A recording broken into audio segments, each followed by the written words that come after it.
Sojojin Najeriya sun kashe 'yan bindiga uku a jihar Taraba.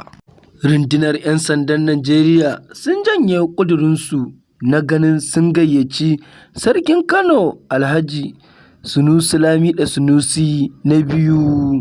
Wasu da ake zargin 'yan Boko Haram ne sun kai hari a Local Government ɗin Izge da ke ƙaramar hukumar Gozar Maiduguri.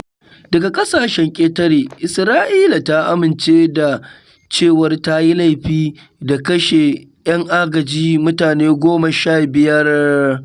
Dubban dubatar al'umma ne suka yi zanga-zanga a ƙasar Amerika a manya-manyan biranen ƙasar. To jama'a, kada ku manta, kada ku sha'afa, in kun san ba ku taɓa ziyartar shafinmu ba, to ku danna mana subscriber sannan ku taɓa mana alamar ƙararrawar sanarwa, domin shi ne zai tabbatar muku da zarar mun ɗaura muku sabon labari zai zo muku. Ga cikakkun labaran.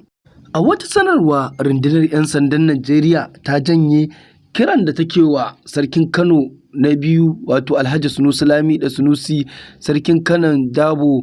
A wata sanarwa da rundunar ta fitar mai sa hannun jami'in hulɗa da jama'a na ƙasa, ACP Alomiюwa, ya tabbatar da cewa sun janye dokan ne sakamakon yadda wasu masu ruwa da tsaki suka ba da shawarwari da kuma ka al'umma su yi musu mummunar fahimta ko kuma a siyasantar da shi. Sai dai sifetan 'yan sandan Najeriya Kayode ya umarci da jami'an sirri da su je Kanon wajen shi Sarkin Kano Sunusi Lamiɗon da su ɗauki bayanai akan abin da ya faru a hawan sallar. Wannan kenan. Daga jihar Maiduguri, wasu da ake zargin 'yan Boko Haram ne sun kai hari cikin garin Izge da ke Local Government ɗin Goza, yayin da suka kashe sojoji da dama har da wani mai muƙamin kaftin.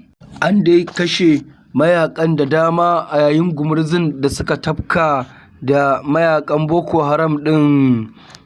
Garin Maiduguri dai gari ne wanda ya saba da yaƙi na Boko Haram, wanda tushen Boko Haram ɗin ma daga nan ya somo.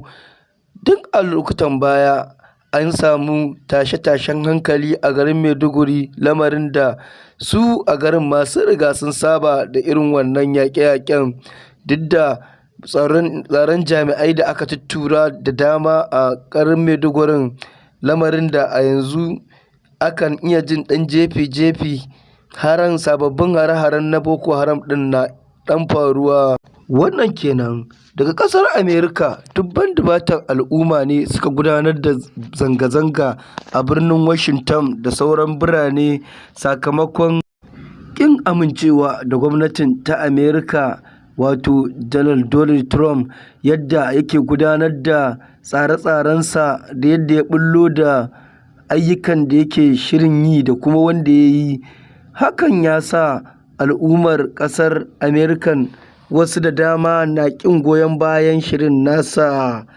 To jama'a, kada ku manta, kada ku sha'afa, in ba ku taɓa ziyartar shafinmu ba dai, ku danna mana subscriber sannan ku taɓa mana alamar ƙararrawar sanarwa. Hakan shine zai tabbatar muku da zarar mun ɗaura muku sabon labari zai zo muku. Ƙarshen labaran kenan. Mun gode.